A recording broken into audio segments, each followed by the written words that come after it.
Military টেকনোলজির ইতিহাসে এটি এমন একটা ঘটনা যা খোদ আমেরিকার পেন্টাগন এবং ইসরায়েল স্বপ্নেও কল্পনা করতে পারেনি। যে ফাইটার জেটকে বলা হতো আকাশের অদৃশ্য ভূত, যাকে বিশ্বে কোনো রাডার ধরতে পারে না বলে আমেরিকা অহংকার করত, আজ সেই অজেয় ফাইটার জেট নাকি মাটিতে লুটিয়ে পড়েছে। বন্ধুরা, মধ্যপ্রাচ্যে জিওপলিটিক্সে এবার সমীকরণ পাল্টে গেছে।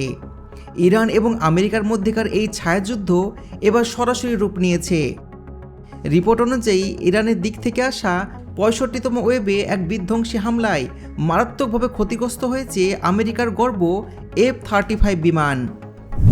এই খবর সামনে আসার পরপরই পুরো বিশ্বের ডিফেন্স এক্সপার্টরা স্তব্ধ হয়ে গেছেন। সবার মনে একটাই প্রশ্ন, কিভাবে? যে বিমান রাডারে দেখতে পাওয়া যায় না, তাকে ইরান কিভাবে টার্গেট করলো? আজকের এই ভিডিওতে আমরা সম্পূর্ণ ডিকোড করব F-35 এর স্টেলথ টেকনোলজি কিভাবে কাজ করে এবং ইরানের কোন ভয়ঙ্কর ডিফেন্স সিস্টেম আমেরিকার এই অহংকার ভেঙে চুরমার করে দিল। আজকের ভিডিও আপনার চোখ খুলে দেবে। তো চলুন শুরু করা যাক আজকের ভিডিও। গত কয়েক মাস ধরেই মধ্যপ্রাচ্য যেন বারুদের স্তূপে পরিণত হয়েছে। ইসরায়েল এবং আমেরিকার দেশগুলোর ওপর ইরান এবং তাদের প্রক্সি গ্রুপগুলো রকেটের হামলা কোনো নতুন ঘটনা নয়, কিন্তু এবারে হামলাটা ছিল সম্পূর্ণ আলাদা এবং মারাত্মক। ডিফেন্স অ্যানালিস্টদের মতে এটি ছিল ইরানের 65তম সবচাইতে সুপরিকল্পিত হামলা। ইরান এবার শুধুমাত্র কয়েকটা ড্রোন পাঠায়নি, তারা একসাথে ব্যবহার করেছে সুইসাইড ড্রোন, ক্রুজ মিসাইল এবং ভয়ঙ্কর সমস্ত ব্যালিস্টিক মিসাইলের সম অ্যাটাক, অর্থাৎ চারিদিক থেকে ঝাঁকে ঝাঁকে হামলা।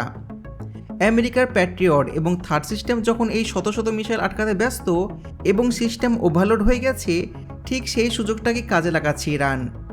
আর এই চরম বিশৃঙ্খলার মাঝে আকাশে টহলরত আমেরিকার সবচাইতে advance 5th generation fighter jet F-35 এর গায়ে আঘাত হানে একটা শক্তিশালী মিসাইল। ইরান ঠিক কতটা অসাধ্য সাধন করেছে তা বুঝতে হলে আগে আপনাকে জানতে হবে এই F-35 জেট আসলে কী জিনিস। F-35 লাইটনিং কোনো সাধারণ যুদ্ধ বিমান নয়, একে বলা হয় উড়ন্ত সুপার কম্পিউটার। একটা F-35 তৈরি করতে খরচ হয় প্রায় 800 থেকে 1000 কোটি টাকা। এর সবচাইতে বড় শক্তি এর গতি বা অস্ত্র নয়, এর মূল শক্তি হলো স্টেলথ বা অদৃশ্য হওয়ার ক্ষমতা। সাধারণ ফাইটার জেট যখন আকাশে ওড়ে তখন বিপক্ষে দলের রাডার থেকে রেডিও ওয়েভ বা তরঙ্গ গিয়ে প্লেনের গায়ে ধাক্কা খেয়ে আবার ফিরে আসে, আর রাডারের স্ক্রিনে ধরা পড়ে যায় যে ওই আকাশে একটা প্লেন আছে। কিন্তু F-35 এর ডিজাইন এতটাই অ্যাঙ্গুলার এবং অদ্ভুত যে রাডারের তরঙ্গ এর গায়ে লাগে তা অন্যদিকে ছিটকে যায়, রাডারের কাছে আর ফিরে আসে না। এছাড়া এই প্লেনের গায়ে রাডার অ্যাবজর্বমেন্ট মেটেরিয়াল বা এক বিশেষ ধরনের কালার কোটিং করা থাকে, যা রেডিও তরঙ্গকে শুষে নেয়। এর ফলে শত্রু রাডারে এত বিশাল একটা ফাইটার জেটকে দেখতে লাগে একটা ছোট পাখি বা গল্ফ বলের সমান। এই জন্য একে একটা অদৃশ্য বিমান বলা হয়। তাহলে প্রশ্ন হলো, যে বিমান রাডারে দেখতে পাওয়া যায় না তাকে ইরান লক কিভাবে করলো? তো এখানে লোকে আছে মডার্ন ডিফেন্স সিস্টেমের সবচেয়ে বড় টুইস্ট। বন্ধুরা, স্টেলথ মানে যে 100% অদৃশ্য তা কিন্তু নয়। F-35 মূলত হাই ফ্রিকোয়েন্সি রাডারগুলোকে ফাঁকি দিতে পারে, যেগুলো মিসাইল গাইড করার জন্য ব্যবহার করা হয়। কিন্তু রাশিয়া এবং চীন যাদের টেকনোলজি ইরান ব্যবহার করে, তারা তৈরি করেছে লো ফ্রিকোয়েন্সি রাডার, যেমন VHF বা UHF রাডার।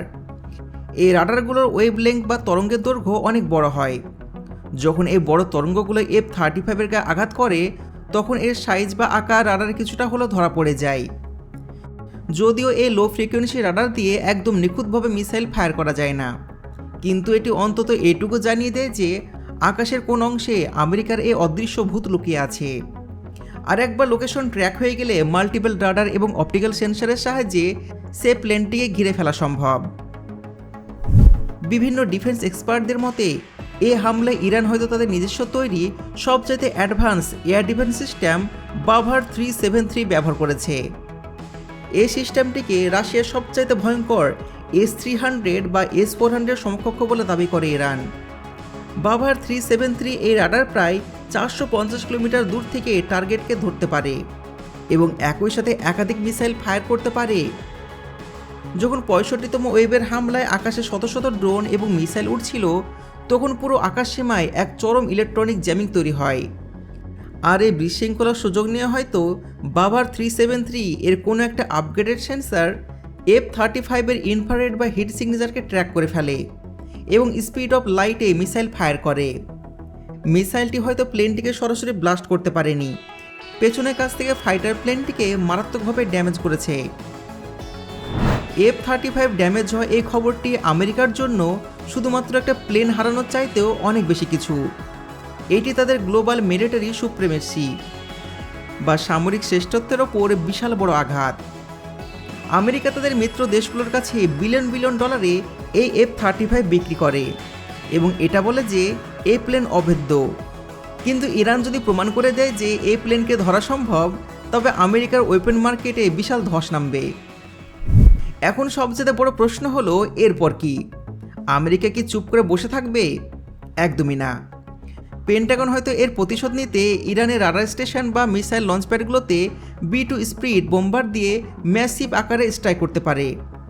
আর সেটা যদি হয়ে যায়, তাহলে এটা নিশ্চয়ই তৃতীয় বিশ্বযুদ্ধে পরিণত হবে। কিন্তু বন্ধুরা, একবার চিন্তা করুন, যেখানে আমেরিকা ভেবেছিল যে ইরানকে কিছুদিনের মধ্যেই হয়তো হারিয়ে দেবে, সেখানে ইরান কিভাবে আজ 25 দিনের কাছাকাছি থেকে যুদ্ধ করে যাচ্ছে।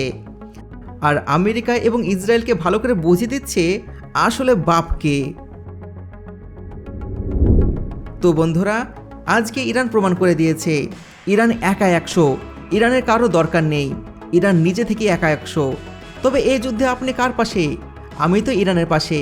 ইরানের জয় হবে নিশ্চিত। তো দেখা হচ্ছে পরবর্তী ভিডিওতে। ভালো থাকবেন।